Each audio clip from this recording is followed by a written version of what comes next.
लेकिन बहुत मुश्किल से हंसी रोकी थी मैंने अपनी। सच पूछो तो मैं सबा से इस तरह की हरकत की कभी तवक्को भी नहीं कर सकती। वैसे तो इस सब में हंसने की कोई भी वजह नहीं है, लेकिन मुझे खुशी है कि कोई भी हादसा नहीं हुआ। अच्छा हुआ कि फातिमा डर गई थी, उन्हें देखकर तो मुझे हंसी आ रही थी। लेकिन जब रात को बाबा को पता चलेगा तो ये बिल्कुल भी अच्छी बात नहीं होगी। सही कह रही हो तुम बिल्कुल।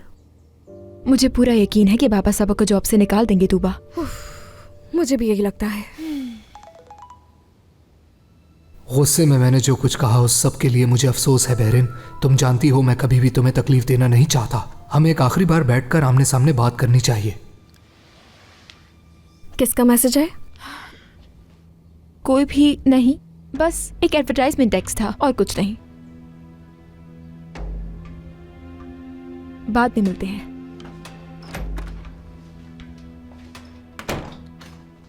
हमें इस घर के अंदर वही सुकून वापस लाना होगा और उसके लिए फातिमा और नसरीन को यहाँ से जाना होगा।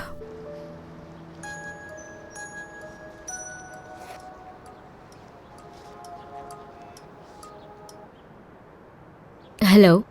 जान छूट गई तुम्हारी उस चमचे से। मैं तुम्हें ही फोन करने वाली थी। सुबह तुमने जो कहा उसके लिए तुम सीरियस हो? आतिफ, अगर मैं सीरियस नहीं होती तो तुमसे ये बात क्यों करती? एक वक्त था मैं तुम्हारा सबसे बड़ा दुश्मन था। फिर ऐसा क्या हुआ जो मुझसे मदद मांगने आ गई?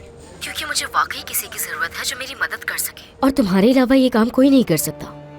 मुझे तुम पर भरोसा नहीं नसरीन। और जिस हवाले से तुम मदद मांगने आई हो मुझसे, उसमें एक आदमी को बहकाना है बस। दिमाग खराब है क्या तुम्हारा? है? क्या तुम उसे खुद नहीं बहका सकती? ये क्या फजूल बातें कर रहे हो तुम? ये मेरी गलती थी कि मैंने तुमसे मदद मांगी। देखो आतिफ, जो कुछ भी मैंने कहा था उसे भूल जाओ, और अगर ये बात तुमने किसी को बताई तो अच्छा नहीं होगा। क्या तुम मुझे धमकी दे रही हो? हाँ, धमकी दे रही हूँ, धमकी दे रही हूँ तुम्हें।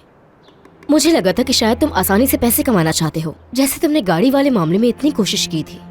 मगर मैं भी किससे बात कर रही हूँ? हद है। उफ।